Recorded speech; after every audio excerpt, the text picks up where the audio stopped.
السلام عليكم ورحمة الله تعالى وبركاته. المهم خوتنا المغاربة تقصاو خروج المنتخب المغربي بعد الخسارة أمام المنتخب تاع جنوب إفريقيا بنتيجة 2-0. كي خسروا المنتخب المغربي شفنا الموضوع تاعنا هذا هو اللي رايحين نتكلموا عليه.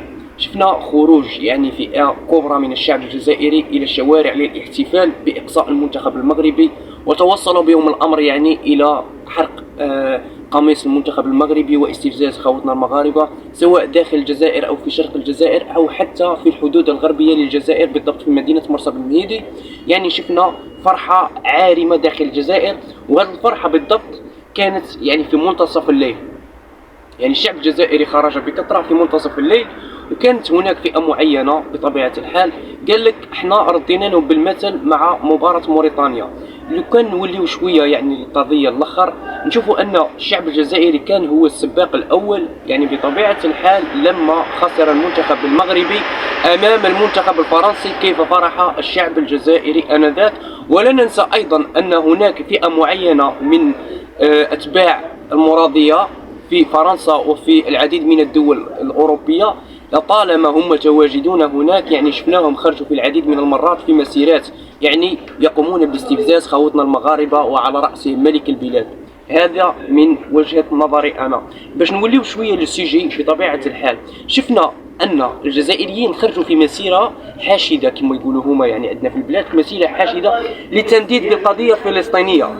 وهذه القضية الفلسطينية يعني هذا الخروج تاع الشعب الجزائري للشارع كان بعد إصدار أوامر من السلطات العليا للبلاد وعلى رأسهم المسمى عبد المجيد تبون. بطبيعة الحال هكذا هذه المسيرة كانت مدة تاعها ساعتين، وكان قبل ما تكون هذه المسيرة كان هناك ترأس اجتماع للأمن، مجلس الأمن الأعلى للبلاد، كان هناك اجتماع باش الشعب الجزائري عطاوه واحد المدة تاع ساعتين باش يخرج باش يدير هذه المسيرة، باش نكونوا يعني متفاهمين. هذه كيسقساو يعني تبونوا كاع قال لهم او سقساو هكا وكاع قال لهم يا ودي هناك يعني بعض الايادي الخارجيه ونحن نسيطر على الوضع الداخلي اكثر، خاصه مع اقتراب نهايه العهده. بطبيعه الحال شفنا خروج الشعب الجزائري بكثره البارح كان في منتصف الليل، يعني وما كانش بواحد كما نقولوا اوامر ولا لا. شفنا الغريب في الامر هو ان حتى بعض الولايات شهدت يعني إقامة حفلات من طرف يعني الأسلاك الأمنية متمثلة يعني في الشرطة والدارك وغيرهم من الأسلاك الأمنية داخل الجزائر.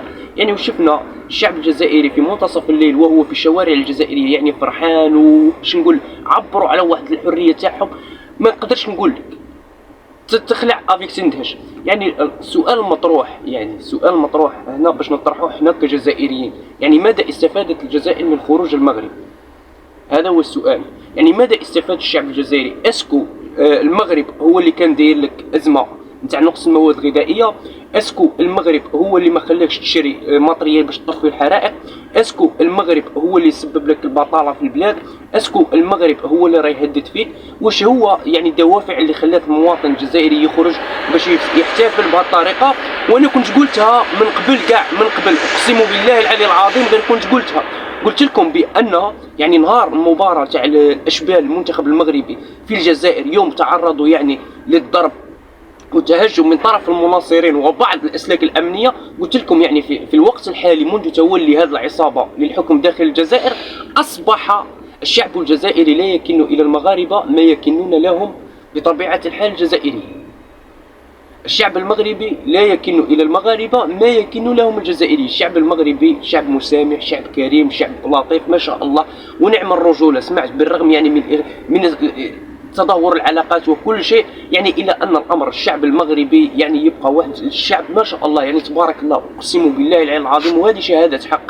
يعني لطالما انني يعني متواجد داخل المغرب او قدر الله وما شاء وخرجت من المغرب، الشعب المغربي يبقى من اطيب الشعوب يعني اللي عرفتهم انا قسما بالله، يعني وبشهاده العالم وبشهاده كل الجزائريين الذين توجهوا وزاروا المغرب، هذه معروفة عليهم. سمعت الشعب المغربي. أما إذا تكلمنا في رموز البلد المملكة، يعني الملك هذا المغربي لطالما تكلم ورحب بالشعب الجزائري. اليوم الشعب الجزائري يخرج ويستفز في الملك ويسب في الملك ويسب في الشعب، وتشوف رئيس يعني رئيس الجمهورية بطبيعة الحال، والله خوتي ما حبش نخسر الهضرة وخلاص، يعني تشوف رئيس الجمهورية يعني يوجه اتهامات واستفزازات السلطات الجزائرية، الداخلية الجزائرية، الخارجية الجزائرية، وزير المالية، وزير الصحة، وزير العمران، كل ما هو مسؤول داخل الجزائر الا ويقوم باستفزاز المغاربه. هذه مجرد كره القدم، اليوم ولات كما نقولوا دخلناها في السياسه وكبرنا الموضوع بزاف بزاف بزاف. لو كان نوليو شويه هكا للاخر، يعني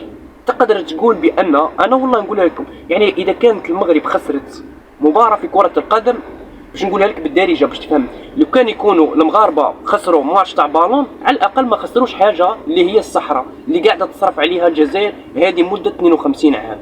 باش نكونوا هذه على صوره واضحه. سمعت نهار المغرب يخسر الصحراء، هي بالرغم باللي المغاربه ردوا الصحراء تاعهم، سمعت المغرب راه غادي في المشاريع التنمويه تاعه والبروجيات وكاع، يعني وانت قاعد بوصبع تسمع كلام الكهله وكلام المرخص وكلام الطحاحنه ويكادوا يسيروا فيك وانت ما عندكش حتى واش تاكل، لا عدس لا لوبيا لا حمص لا حليب لا زيت لا مشاريع لا طرقان لا مرافق عموميه لا حافلات لا محطات، ما عندك والو في البلاد، وقعد لاهي بحاجه واسمها المغرب. سمعت لو كان جا عندك هذه المكونات اللي قلتهم لك، هذه المستلزمات داخل المجتمع الجزائري، اسمع لو كان الجزائر اصبحت لها كلمه ولا اصبح لها معنى ولا اصبح لها وزن، سمعت داخل الكره الارضيه ككل، ماشي غير المجتمع ولا دول الجوار ولا في شمال افريقيا، لا ما عندك والو. وخير دليل هو انك لا تستطيع حتى تنظيم يعني واحد الدوره تاع كاس افريقيا، يعني لا تمنع الى الجزائر وتمنع الى بعض الدول التي استفزها الجمهور الجزائري من خلال تواجده في كان كوت ديفوار. باش نكونوا على صوره واضحه، يعني ماذا استفدتم هكا كي تخرجوا تسب المغاربه؟ واحد قال لهم ما عمري فرحت، قال لهم هكا نقسم بربي، قال لهم انا جامي فرحت، قال لهم والفرحه هذه فرحت اكثر من اللي دينا لا كوب دافريك تاع سنه 2019. هذا واحد الانسان محلل رياضي. تخيل